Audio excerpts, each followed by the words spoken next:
Sebenarnya, penduduk Madura sudah tiba di Kalimantan Tengah pada tahun 1930 di bawah program pemerintah Belanda. Namun lambat laun, suku Dayak mulai resah akan kehadiran orang-orang Madura. Terlebih, aturan hukum memungkinkan bagi warga Madura untuk memperoleh keuntungan terhadap banyak industri komersial di provinsi tersebut, seperti perkayuan, penambangan, dan perkebunan. Sebenarnya, penyebab utama dari konflik antar masyarakat adat dengan pemukiman Madura adalah pembangunan yang dipromosikan rejim Soeharto selama 30 tahun lebih. Sumber-sumber daya alam termasuk hutan dan tambang Kalimantan diberikan kepada elit bisnis yang berkuasa. Masyarakat adat Dayak secara sistematis ditolak hak-haknya atas tanah dan sumber daya alam. Mereka tidak punya jalan untuk menempuh langkah hukum dan mempertahankan hak-hak mereka karena berdasarkan Undang-Undang Indonesia, hutan merupakan milik negara. Hutan tropis diubah menjadi plywood, triplex, dan kayu untuk diekspor atas nama pembangunan. Perusahaan-perusahaan kayu raksasa yang mengeruk keuntungan besar dari menanam modal di perkebunan, perbankan, dan perumahan menjadi konglomerat raksasa. Kekayaan alam Kalimantan mengalir ke tengah-tengah keluarga penguasa dan rekan-rekan bisnisnya dan membantu memicu kemajuan ekonomi yang berakhir pada pertengahan 1990-an. Banyak perubahan yang terjadi di Indonesia sejak ambruknya perekonomian Asia, jatuhnya Soeharto, dan terpilihnya pemerintahan demokratis yang baru. Namun, model kesejahteraan ekonomi yang diarahkan pada eksploitasi habis-habisan sumber daya alam masih tetap saja diterapkan. Berdasarkan Undang-Undang Otonomi Regional yang baru, setiap wilayah harus mendapatkan pemasukan yang cukup dari sumber daya alam di bawah kendali mereka untuk membiayai layanan publik, mendukung birokrasi, dan memberikan keuntungan kepada elit setempat serta mengirimkan bagian keuntungan ke Jakarta. Komunitas internasional mendukung proses ini. Paket Penyelamatan Ekonomi IMF mendorong ekspor kayu, tambang, dan hasil perkebunan seperti minyak kelapa sawit untuk menyeimbangkan raca ekonomi Indonesia. Sementara itu,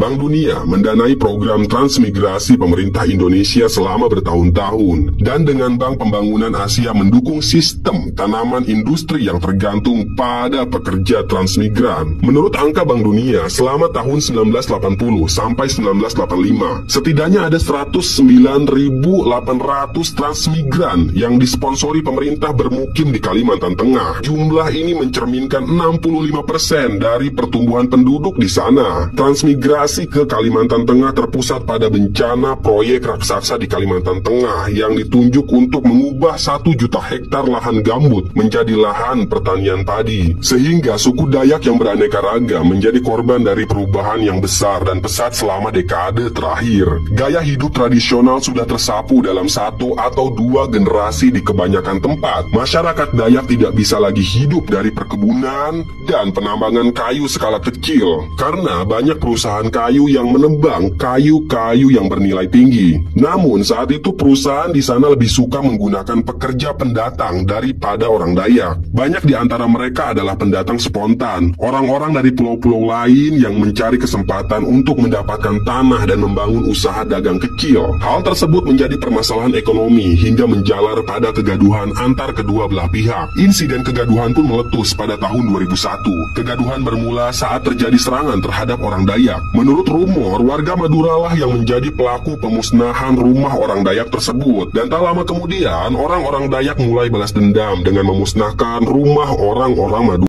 Kabupaten Kota Waringin Timur, Kalimantan Tengah, tepatnya pada Minggu dini hari tanggal 18 Februari tahun 2001 tepat pukul 1 waktu Indonesia Barat, sekelompok warga Dayak menyerang rumah seorang warga Madura bernama Matayo yang berada di Jalan Padat Karya. Setelah kejadian tersebut, 4 orang dinyatakan meninggal dunia serta 1 orang luka berat, dan semuanya warga Madura. Serangan yang diduga aksi balas dendam itu mendapat perlawanan. Pagi harinya, sekitar pukul 8 waktu Indonesia Barat, sejumlah warga Madura mendatangi rumah seorang Dayak bernama Timil yang diduga menyembunyikan salah satu pelaku penyerangan. Saat itu Timil berhasil diamankan polisi, tetapi warga Madura yang tak puas langsung membakar rumahnya. Warga Madura yang marah juga menyerang rumah kerabat Timil dan menewaskan 3 penghuninya. Dilansir dari liputan6.com, tak selang berapa lama dari kejadian tersebut, tepatnya pukul 12 waktu Indonesia Barat, pasukan Brimob Polda Kalimantan Selatan sebanyak 103 personel dengan kendali BKO Polda Kalteng tiba di Sampit. Puluhan tersangka berikut barang bukti senjata tajam dibawa ke Mapolda Kalteng di Palangkaraya.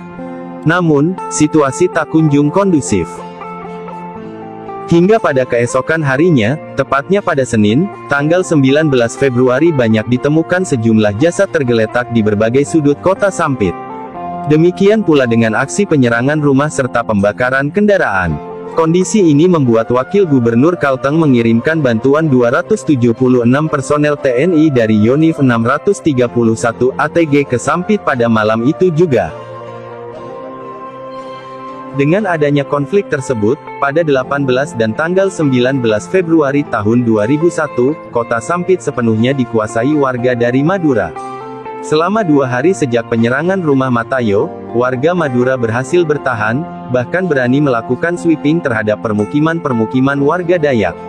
Namun, kondisi ini berbalik pada tanggal 20 Februari 2001, ketika sejumlah besar warga Dayak dari luar kota berdatangan ke Sampit.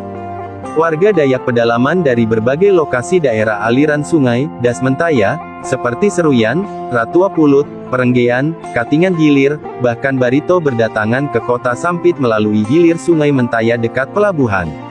Ratusan warga Dayak itu menyusup ke daerah Baamang dan sekitarnya yang merupakan pusat permukiman warga Madura. Mereka mampu memukul balik warga Madura yang terkonsentrasi di berbagai sudut jalan Sampit. Hari-hari berikutnya gelombang serangan warga Dayak terus berdatangan. Bahkan, sebelum menyerang, seorang tokoh atau panglima Dayak dikabarkan lebih dulu membekali ilmu kebal kepada pasukannya. Karena itu, saat melakukan serangan, biasanya mereka berada dalam alam bawah sadar. Bahkan, mereka juga dibekali indera penciuman tajam untuk membedakan orang Madura dan non-Madura.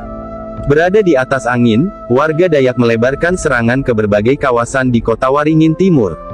Warga Dayak praktis menguasai hampir seluruh wilayah Kalimantan Tengah, kecuali Pangkalan Bun yang tetap aman karena hampir tak ada warga Madura yang tinggal di tempat ini.